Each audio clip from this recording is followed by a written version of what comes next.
What happens when two seasoned business leaders get together? They talk shop, of course. Sit back and listen in as Scott DeLong and Vince Moiso share from their experience around current issues facing executives, entrepreneurs, and their leadership teams. The CEO Podcast starts now. Hey everybody, Vince Moiso here, CEO Podcast. We are at the tail end of our limited series. So our nice little reprise. We're at episode 6, which is crazy that we're already at that point.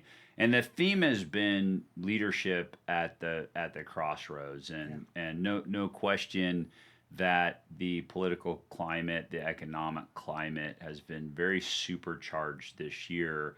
A lot of hot topics for business that come out of that, and all of our episodes have been very focused around that leadership and the CEO's role. This one will, I think, cap that off nicely. And, what we're talking about is communication, and I'll get into that in a second. So you can reach me at vince@visbiz.us. You can check out my website at visbiz.us, or just go to vincemoiso.com and you can find a bunch of information there. Scott, tell them about yourself and how to reach you. Yeah, I'm Scott DeLong. I teach leadership at Chapman University. I work with organizations, not only in individual coaching, but in group sessions, talking about all things leadership, and communications being a big chunk of that. You can get a hold of me at scott@lead2goals.com. That's lead with the number 2 goals.com, or just go straight to the website at lead2goals.com and find out all about us.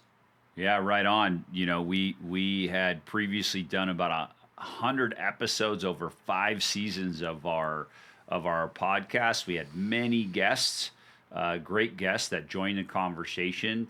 The CEO Podcast has always been around conversations and entrepreneurship, and I think, I just really enjoyed it, and I missed it, and I think Scott felt the same way. Yep. So the opportunity for us to come back for a limited series was really a no-brainer, and here we are at episode 6.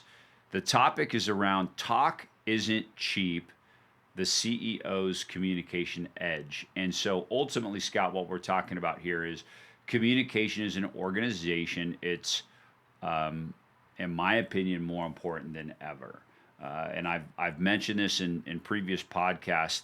Communication is so important to our organization. We're ranking it on a monthly basis. We're checking in departmentally, how is communication ranking within our business? Have you upped your game? Have you upped your communication game at all, both personally and organizationally? And how would your employees rank communication in your company? How would they rank your communication? We talked a little bit about this in a previous episode during this series, and this one we're going to dive a little bit deeper into the communication piece. Yeah, as deep as we can in the limited time that we have, because it is a big topic. For sure. In fact, what I find when I'm working with my clients is that almost everything comes back to communication. Almost every issue, whether it's conflicts, whether it's making sure that things are in alignment, it all comes back to communication. Yeah. If you do this piece right, the rest of it seems to flow just a little bit easier. Sure does. So, what I say is this. Effective communication is the lifeblood of a growing company. You cannot operate effectively, even efficiently, unless the communication cycle is done well. Yeah. And I think it's more than just talk isn't cheap, although that's a big portion. Yeah. But also the listening and the understanding piece becomes just as important, especially for leadership. So we often entrepreneurs, we're often underestimating how much our words, our tone, our delivery shape the culture and the trust and the execution. So communication is more than just the spoken word. It is how I say it. It is the cadence in which I say it, and it's the clues that gives off. But it's also the body language that I'm presenting when I'm talking, or the body language that I'm presenting when I'm listening matters just as much, right? So communication is more than just the spoken word. Yeah, there's no question about that. It goes deep. And poor communication does a lot of things. It wastes time, it erodes trust, and it drives turnover. Yeah, it does. And you don't get what you want, Yeah. right? So what do I mean by poor communication? So often I've seen organizations, you get into a conference room, right? Mm-hmm. And the leaders out there spewing whatever they spew, Yep. being as clear as they believe that they can be. Mm-hmm. And he finishes with this question. You know what I mean, right? And everyone nods their head. Yes, they know what you mean. They know how they interpreted what they thought you said, which may not be what you mean. So that's what I talk about in poor communication. I couldn't be more clear. I have a client that said that. I couldn't be more clear. I said, well, did you get what you wanted? He goes, no, so far from it. I said, well, then maybe you could have been a little more clear. Not clarity for you. Communication is clarity for them. Yeah. It's what they hear and how they interpret it is what communication really means. So I need to start thinking about it from that perspective. It's important to make sure that my people understand the same understanding that I believe I'm delivering, that they've received in the same way. Well, let's create that distinction so that we're clear for our Let's audience. try that. It brings me back to our very first two episodes were about communication. If you can't already tell, this is a topic that Scott and I feel very strongly about and feel are very important for any organization and for an individual, and such that they were. So I love this being our last episode of this series, where it was our first two episodes. And as Scott pointed out, in the beginning of this podcast, communication we can be here for a long time to talk about communication. Sounds like a simple subject. Scott has a whole course on communication. I've taken that course. I've had my team take that course. I mean, it's incredible when you start to understand really how deep that communication hole goes. So I want to point out a couple of things. Sure. And here's the distinction that I'm talking about. There's communication as a culture in your business, right? So there's the communication as it functions within your business.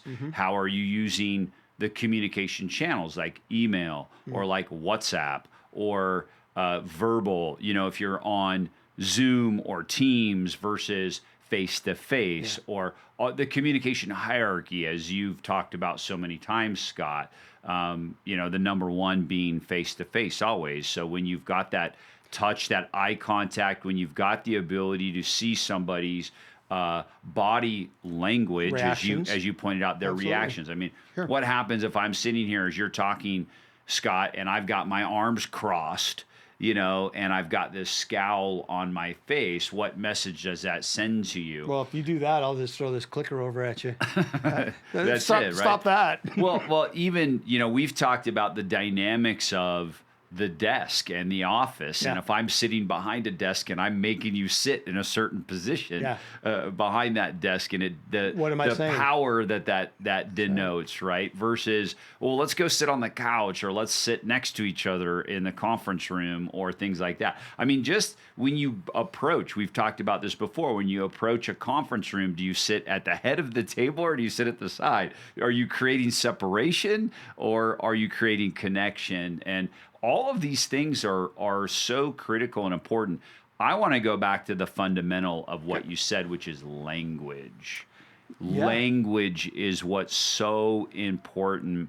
And I like the example that you gave. You gave the example of, did you understand, at the end of a speech, it's like, you get what I'm saying, right? Sure I do. Yeah. Yeah. What am I going to say? No? What do you Say it think again? the answer is going to be, There you right? go. And here's what I personally like to do as a remedy to that, as a leader, and that is, Scott, can you repeat to me what you heard? And then I'm going to hear what Scott says about what I heard, and then I can determine whether that aligns with what I was trying to get course across correct. or not. Sure. Now I know whether or not he heard what I was trying to get across. That's just one simple thing that's Let a me thing give you an can alternate. implement tomorrow. I want to finish on the distinction piece, Scott, because there's that distinction of what are you doing within your own culture of your business to create the culture of communication, and what are you doing? Because I think what you were really pointing out is how are you communicating as a leader? Because that's as important, if not the most important piece of creating a communication culture. The problem is you may not know how you're communicating as a leader. You may have an attempt to do so. You may think that you've got the right methodology in order to communicate, but without 360 feedback, you really don't know, Yeah. right? Yeah. So that's part of the communication thing as well. How are we doing? Like, how am I doing? Yeah. What am I providing you, or do you need more? And Get how that and how does it feedback. become a little bit different? Let me go back to one of the earlier points when you ask them, so what did you hear? I use a slightly different approach to that, because what I don't want to do is sound condescending. And you could say that with depending on the look on your face and how you're saying it. Sure. It could be condescending or it could be a legitimate, response. So what I try to do is say, so Vince, what do you think the next step's going to be?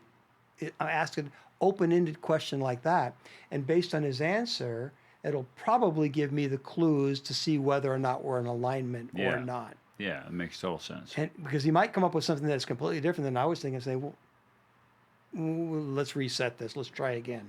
Here's what I'm trying to get across, right? And leave that open for dialogue, as opposed to, you know what I mean, right? And then come Friday, a different report comes out than the one I thought I was asking for. So there's ways of getting to the do you know what I mean without just the nodding of the head. And I think that's important to get the two-way feedback going on there. Yeah. So this 360 feedback that I'm talking about as well. What are you doing to try to communicate differently? Well, certainly we've got this communication hierarchy, and I can go through that model at some point if you like. But in addition to that, am I modeling the behavior that I'm looking for from others? I think that's my number one question that I try to ask myself. Am I modeling that behavior?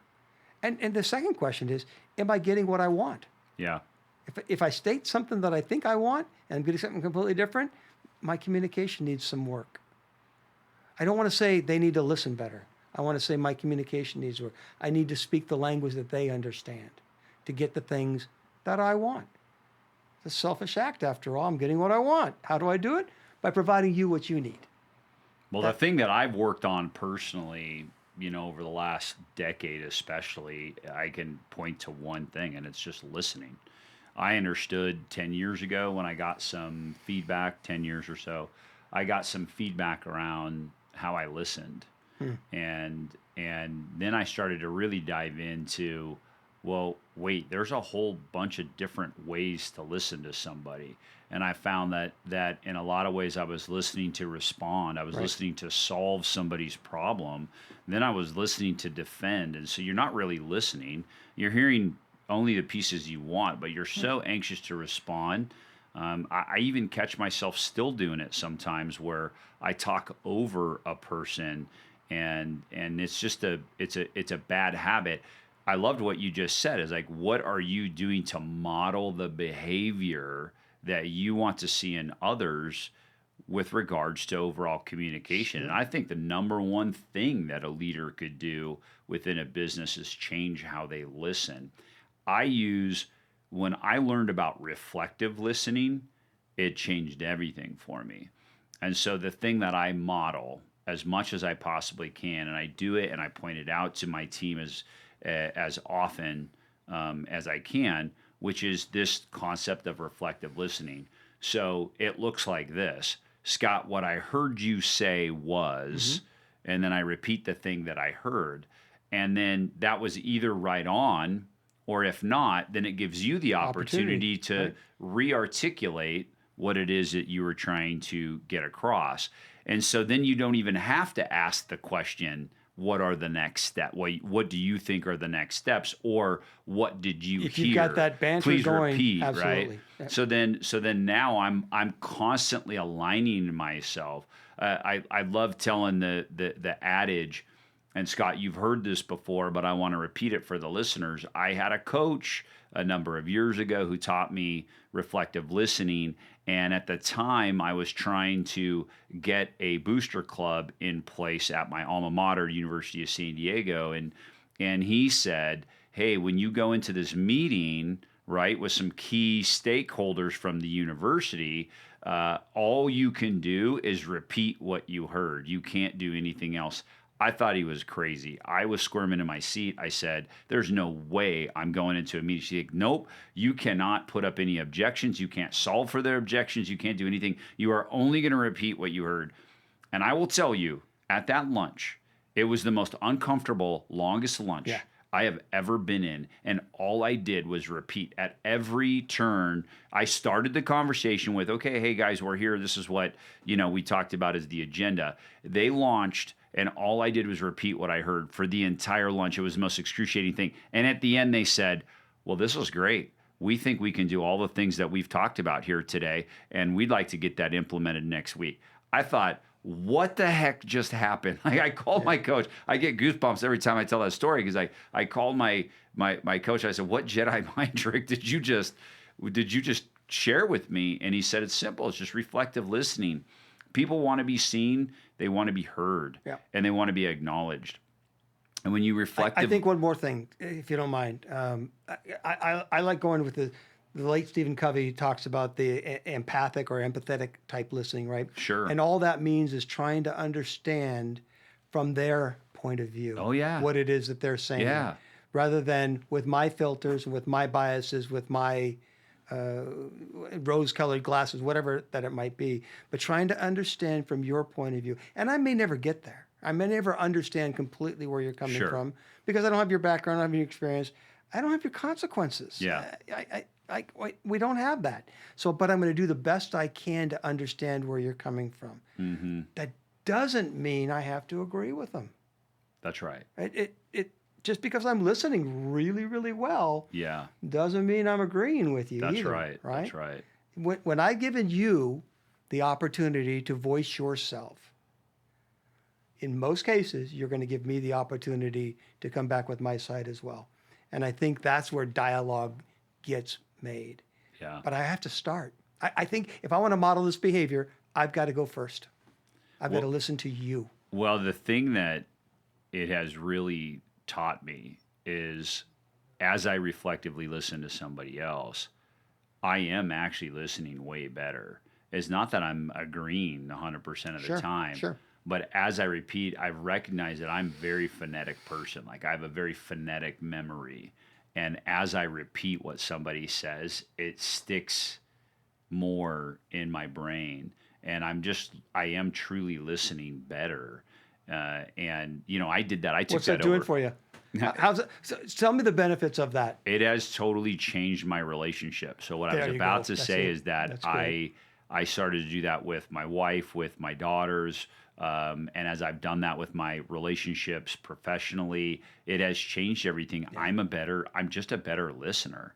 And so then now I understand. I'm actually listening to the feedback and I can actually change and do something about it. I'm in a lot more if it's necessary for you to change, because maybe it's not. Maybe you're right. I mean, that's possible too. It is. Right? And so here's what it boils down to, right? I think, again, we can go down a very deep rabbit hole with communication because there's so many important things to talk about. I mean, from etiquette to the channels that you're using, how effective are you within those channels? What are you using those channels for versus other things? So I think, we didn't even get to that point. The question that I think our listeners should really be asking themselves, what's one communication change that you could make right now that would have the biggest impact on you and your business? I'm going to give you my answer. And you already said it. I want to hear it. It's what you said about yourself, and that's my ability to listen. Yeah. listening to understand rather than listening to reply, listening to understand because it does two things. First of all, I'm going to get smarter Yeah. by hearing another person's point of view, Yeah. even if it's not the things I need to hear, Yeah. right?